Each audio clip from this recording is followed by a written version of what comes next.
Hello everyone. Today's topic is preposition. Preposition play a crucial role in English grammar as they help us to communicate effectively. Since it is the first part of preposition series, देखते हैं कि preposition क्या होता है. Preposition जो है वो is a word placed before noun or pronoun to show its relation with another noun or pronoun. Preposition क्या होता है? कर्ता और preposition के बाद use हुए words के बीच place, time, direction, reason का relation दिखाता है. ठीक है. Today will discuss preposition of time, at, in and on, और उसके बाद in further videos preposition of place, उसके बाद so on and so forth. ऐसे करके हम पूरा प्रीपोजिशन सीरीज खत्म करेंगे. Number 1, at. I get up at 5:30 AM and go for a walk. अब देखो एट कहाँ यूज होता है. At is use to indicate a part of time. ठीक है. 5:30 AM पार्ट ऑफ टाइम है. The train arrived at 10:20 AM. 10:20 AM भी part of time है. Since we are talking about preposition of time, जहां भी point of time के बात होगी एट यूज हो जाएगा. Next, we also use at to indicate holidays like Christmas and with some specific phrases like at night, at weekend, meal time और breaks के साथ भी at dinner, at lunch, at break time. तो ये जो चीजें हैं यहाँ भी हम प्रीपोजिशन ऑफ टाइम में एट यूज करते हैं. At the weekend I am going for a movie. अब देखो एट द वीकेंड जो है वो क्या हो गया, फ्रेज हो गया. I have asked him to come at lunch time. Lunch time क्या हो गया, मील टाइम हो गया. तो यहाँ पे हम एट यूज करते हैं. This you need to learn. Next is in. In कहाँ यूज होते हैं? देखो इन जो है वो लॉन्गर पीरियड्स ऑफ टाइम के लिए यूज होता है, जैसे months, years, seasons and with parts of the day. Number 5 sentence, I go for a walk in the morning. तो इन द मॉर्निंग जो है वो क्या है, पार्ट ऑफ द डे है. शाम, सुबह, दोपहर, ये सब क्या है, पार्ट ऑफ द डे है.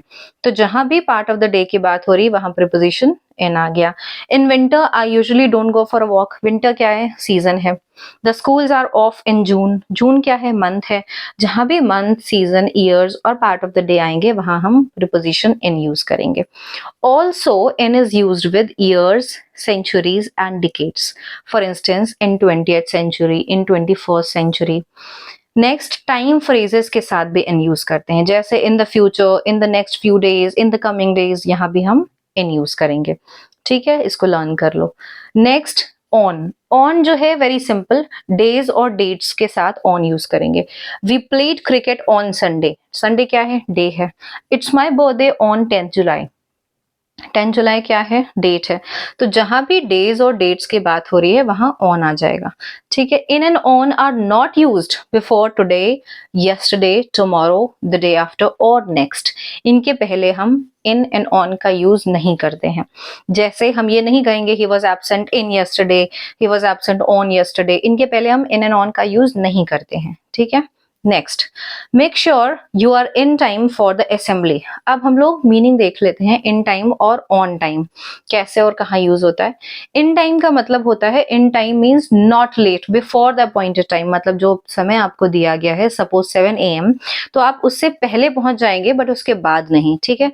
Make sure you are in time for the assembly. उसके बाद नहीं, 7 से पहले आ जाइए. Next, the assembly started on time. अब ऑन टाइम का मतलब होता है exactly at the time, not before, not after. ठीक है. मतलब इन टाइम मीन्स 7 बजे के पहले आ सकते हैं, बाद में नहीं. On time means not before, not after, exactly at the time. ठीक है. तो ये हो गया हमारा इन टाइम और ऑन टाइम का use. Preposition of time finish. Next in the video we'll see preposition of place. Thank you.